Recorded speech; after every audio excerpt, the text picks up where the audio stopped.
We're back with the bigger picture. Stand by. Best job in the world. 3, 2. Well, how's this for a job description? A 6-month contract, flex hours, live-in accommodation, and a salary of $150,000. Want to know the best perk of all? It all takes place on a remote island off the coast of Australia, and all you have to do is discover it.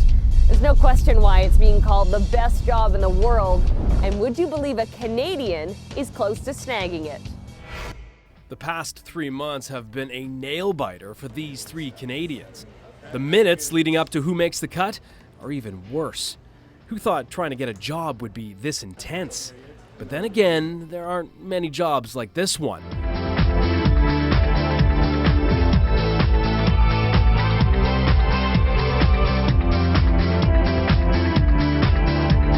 If you take Tourism Queensland's word for it, there is only one job like it.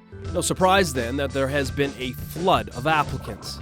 Try 34,000 applicants from around the world who had to submit a 1-minute video of themselves.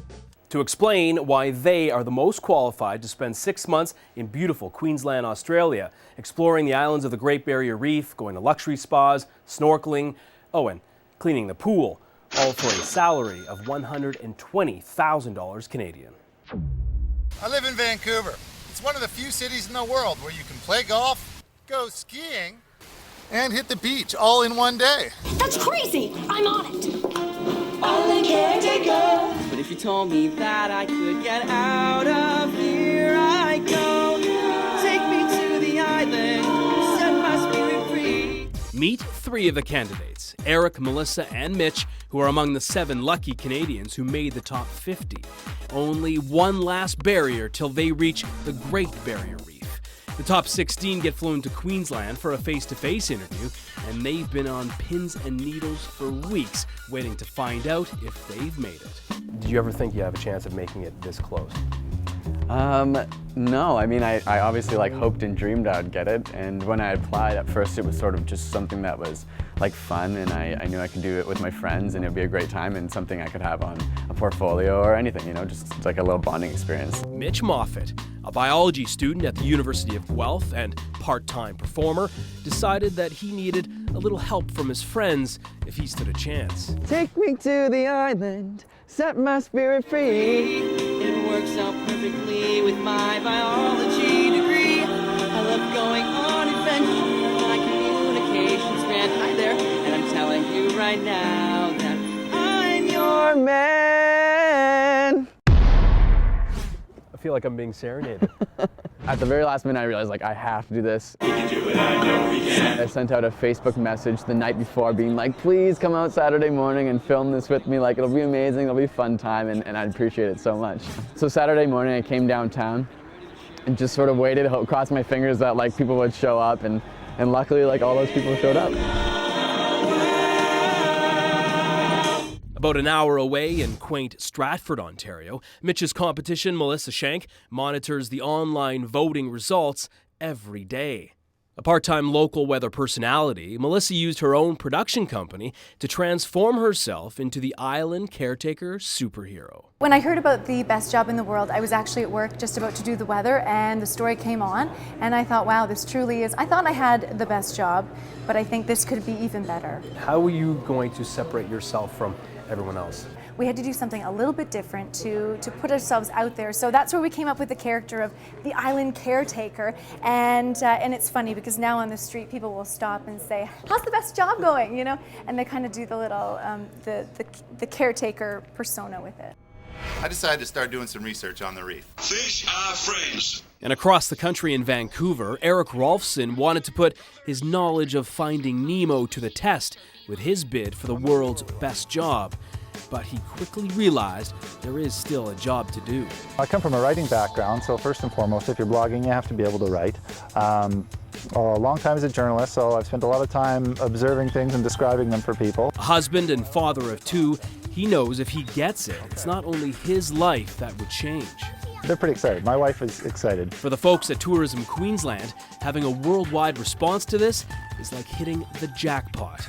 It's one that is really humbling to have this many people so interested about the Great Barrier Reef, which is so near and dear to us. Of the top Canadians, 3 are from Ontario, 3 are from British Columbia, and 1 from Edmonton, Alberta.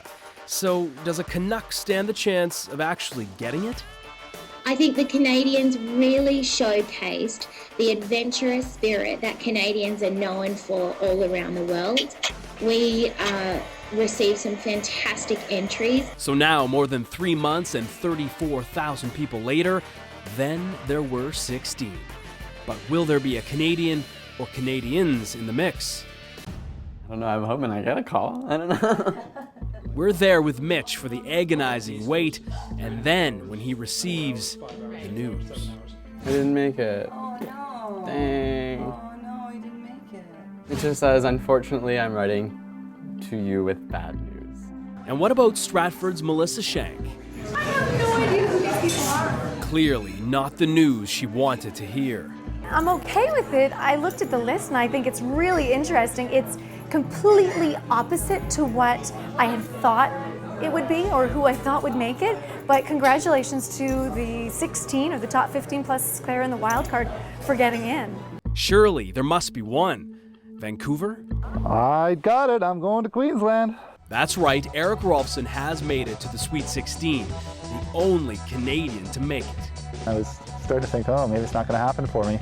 And then my phone rang, and it was the Minister of Tourism for Queensland. And he said, Eric, got some good news for you, mate.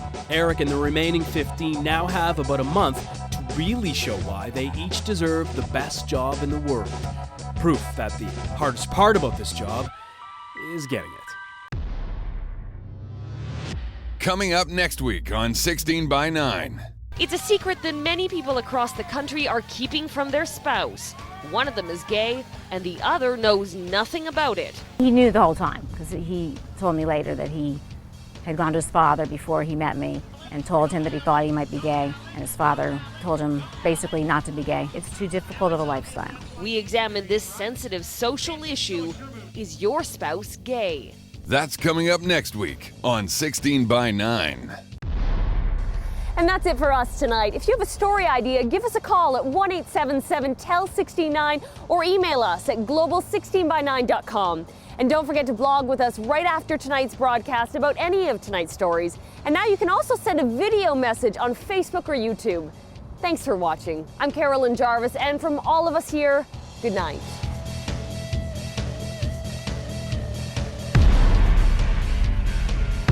Our final word tonight goes to our 16 by 9 viewers.